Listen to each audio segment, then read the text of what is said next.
Welcome, ladies and gentlemen, to Commodity TV and the new edition of our online interview series. As we had no time during Precious Metal Summit Conference in Zurich, we want to do now the interview with George Paspalas, the CEO of MAG.TO. Hey, George, how are you? Hi, Jochen. I'm well, thanks. How about yourself? Thank you. All fine so far. A little bit of a cold, but that's normal after a conference. Yeah. So it was great to see you in Zurich. Unfortunately, the schedule was so horrible, but now, thank God, we have the time to talk about your fantastic news, I must say. And I think the first thing from Heiko Ine was from HC Wainwright to put his price target up from 18 to 20 US dollars, which is great. Yeah, $3.28 all in sustaining costs per ounce of silver. Wow, congratulations. Thank you, Jochen. Another good quarter, right? We're starting to get consistency and repeating good quarters of production, good operating costs. We're managing costs. And, there might be a good silver price, but we're about margin and not letting a stronger silver price, I don't know, let's say, let us get lazy. Yeah. We're trying to minimize capital expenditure, reduce operating costs because it's a great property and we've got to do the best for our shareholders by extracting the maximum value. Yeah, absolute. And I think also your silver head grade of 481 grams is really outstanding, isn't it? Yeah, that's good. And look, it's averaged 485 grams per ton for the year. We're in, what are we? We're halfway through November now. I think, we gave guidance. We increased our guidance when we put out our Q2 from 400. We were 380 per ton to 420. We're now 420 to 460. And then we've said with our third quarter that we're going to be at the high end of guidance. So I think we're comfortable, in terms of our grade, tons, recovery, and hence production for 2024. Okay, super. What I saw also is in the calculation of the equivalent silver head grade and equivalent silver production, this has been calculated with $23 silver, $1,950 gold, 95 cents per pound lead, and $1.15 per zinc. Why are those prices so low compared to the market prices? What is the thing behind? Consensus pricing, Jochen. So, I'm pretty sure they'll be updated soon. But, you've got to pick a measure, a universally accepted measure, and the numbers are so good, we probably tend to err on the conservative side, Okay. Super. Yeah, that's perfect. You just said also cost management. I see that also as the most important thing. We saw it with the Newmont numbers. Yeah, they did not really convince everybody to say it polite. But you guys are always on it. Do you see room for further cost reduction? I think to be real, I think cost improvements will be incremental. The main thing is making sure we don't get cost escalation, right? Yeah. So, there's still inflationary effects around. Labor competition is a big thing. So, excuse me. And so I think I caught your cold in Zurich. So I think that incrementally better costs, or at least keeping costs the same, will be a good outcome. Absolutely. Yeah. And especially as the underlying prices tend to go higher, right, for the next years because of shortage. Yeah. Well, but I think that, it's fundamentals of economics, so it should happen. Yeah, definitely. I see it the same way. Also, what I saw, you did a deal with Apollo Silver Corporation about the Cinco de Mayo project. What was the background on that? Is it no longer in the, let's say, as a core project? Oh no, we like it. We really like the geological potential at Cinco de Mayo.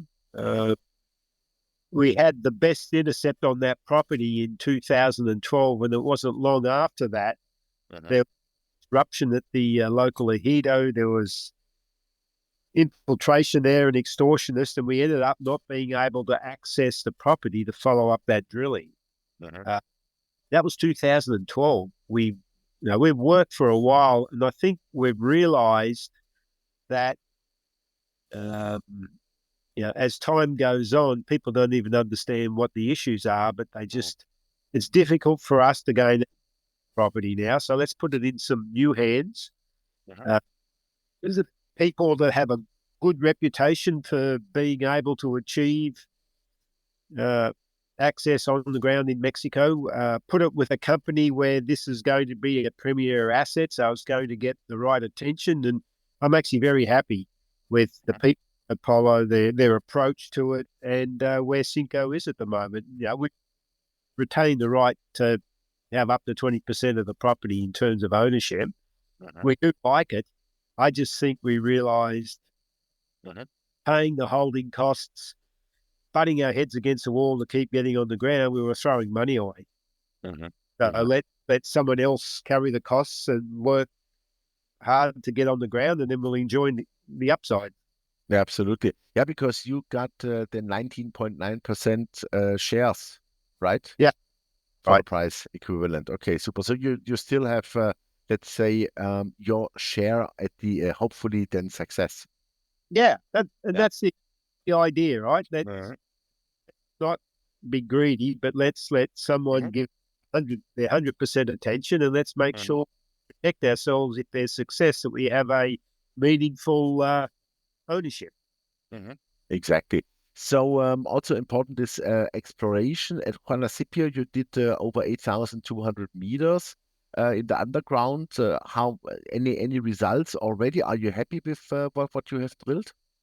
Yeah, we are. We're calculating up the updated resources and reserves.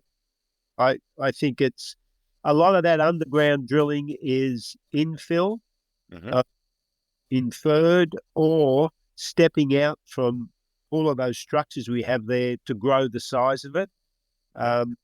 Look, every time we drill there, we find something, but it's just a matter of having the statisticians and the geologists and the geostatisticians run all the numbers and come up with a new resource reserve statement for next.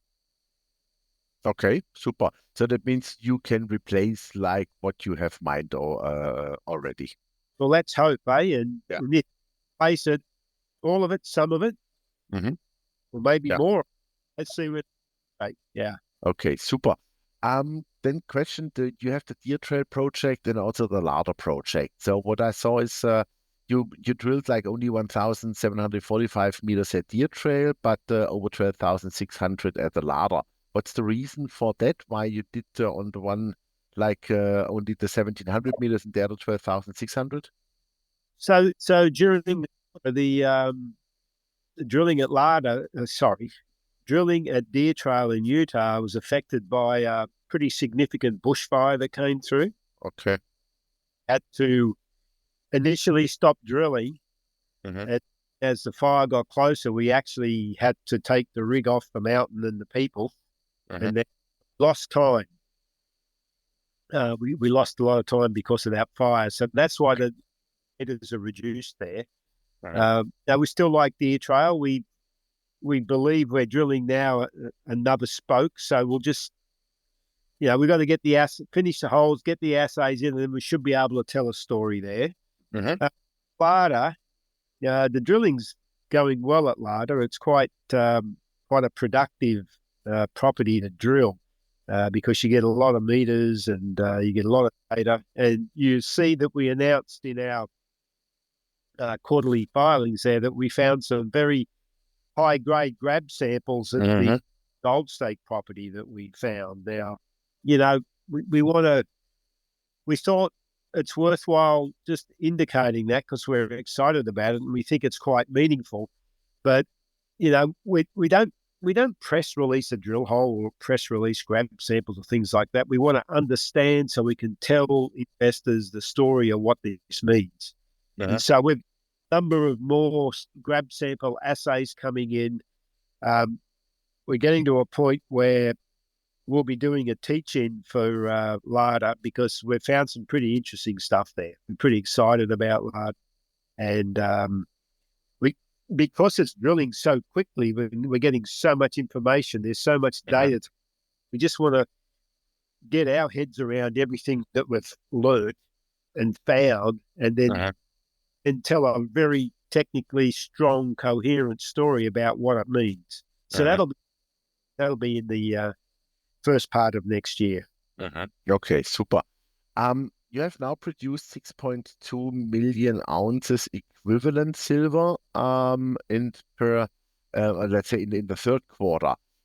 What do you or let's put it that way, what would be the guidance for next year? What do you think? Is that already like the maximum, or is that something you would say, that could be a great thing around maybe 6.5 million ounces per quarter?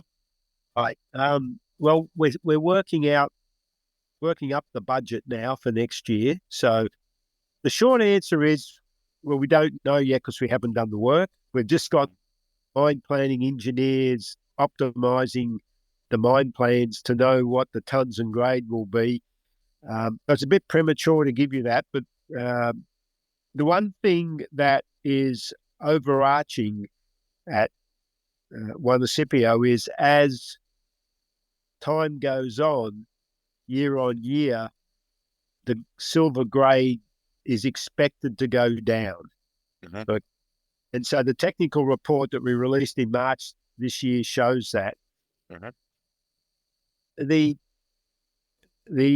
ore body seems to be overperforming at the moment. So we're seeing, that's why we increased the guidance. We're seeing higher grades than we expected. So we have to do our work here for the planning process before I can really tell you about guidance. Okay, super. Yeah, that it's always much better to have it really based on facts and numbers and not on hope. That's right. Super. Then one question to Mexico now with Mrs. Scheinbaum in the ruling. Things are okay for you? Yeah, well, I mean, we've got the permits we need at the moment. We've got. We're doing some greenfield exploration on the Juanicipio property on some historical permits, and that's going to carry us for a while. I think there's some very, let's call it positive intent or rhetoric coming out of the new administration, particularly in terms of trying to encourage foreign investment and realizing that, one of the biggest deterrents to one of the reasons why the foreign investment really contracted in Mexico was it became very difficult in the last administration, particularly in the latter part of that 6-year period, for anyone to get permits. And I'm not talking just mining. I mean, but automotive manufacturers, an unnamed German firm who had trouble with 3 letters in there, who had trouble getting permits for and so anyway, look, I think it's the same party as the previous. There's going to be a lot of similarities, but there seems to be at least vocal recognition that we need to do a bit more for foreign investment in the country. All come down to actions. The proof in the pudding is in the action. So let's see what happens. Exactly. I'm quietly confident. Super. So overall, you are very satisfied with the first 3 quarters this year, I could imagine. Yes, it's been good. It's enabled us to build our cash on the balance sheet up to 100 million. We wanted to get up to that sort of 120 mark, and then we'll start to make some capital allocation decisions there. We've put in a NCIB, so we have the ability to, at opportune times now, to consider share buybacks. There's a lot of talk in the company now about how do we allocate capital to shareholders. We feel our exploration programs are pretty well covered with the cash flow that we're getting. So I hope as we get into next year, we can start to come public with strategies for the future of the way we're going to allocate capital. Okay, super, perfect. Sounds like a great plan. George, thank you very much for the update. I look forward to the fourth quarter and then your year-end financials. And I have a very good feeling that they look really, really good. First of all, congratulations really on your cost strictness and cost control, because I think this is really the most important thing. You guys are doing that extremely well. And honestly, I'm a happy shareholder. So am I, and it's been a good year, and we expect it to continue. Definitely. Super. George, all the best. And yeah, I would say ready to rumble, let it go. And yeah, take care of you. Thank you, Jochen. All the best. Thank you. Thank you. Yeah. Yeah, ladies and gentlemen, that was George Paspalas, the CEO of MAG Silver, and you heard it, that things are really going extremely well. $3.28 AISC cost per silver ounce equivalent here. This is really crazy, crazy low, of course. And I must say, don't forget, this company has not 1 cent of debt. That is super important. So they have the financial power really to do a lot for the future here. Let's see what comes. Maybe also share buybacks, etc. Maybe a dividend. We will see. But the company has $113.5 million cash in the bank. So this is all really fantastic. Nobody can pressurize them. This is what I really like. And to be honest, we have much, much higher share price targets here. Our next targets are more in the range of 32 to 35 Canadian dollars, or if you want to have it in US dollars, the 20 US dollars of Heiko Ehle I really hold. So from that sense, all the best. Make sure you have some MAG silver shares, because the silver price is on jump for the next years. Thanks for watching us, and bye-bye from Switzerland.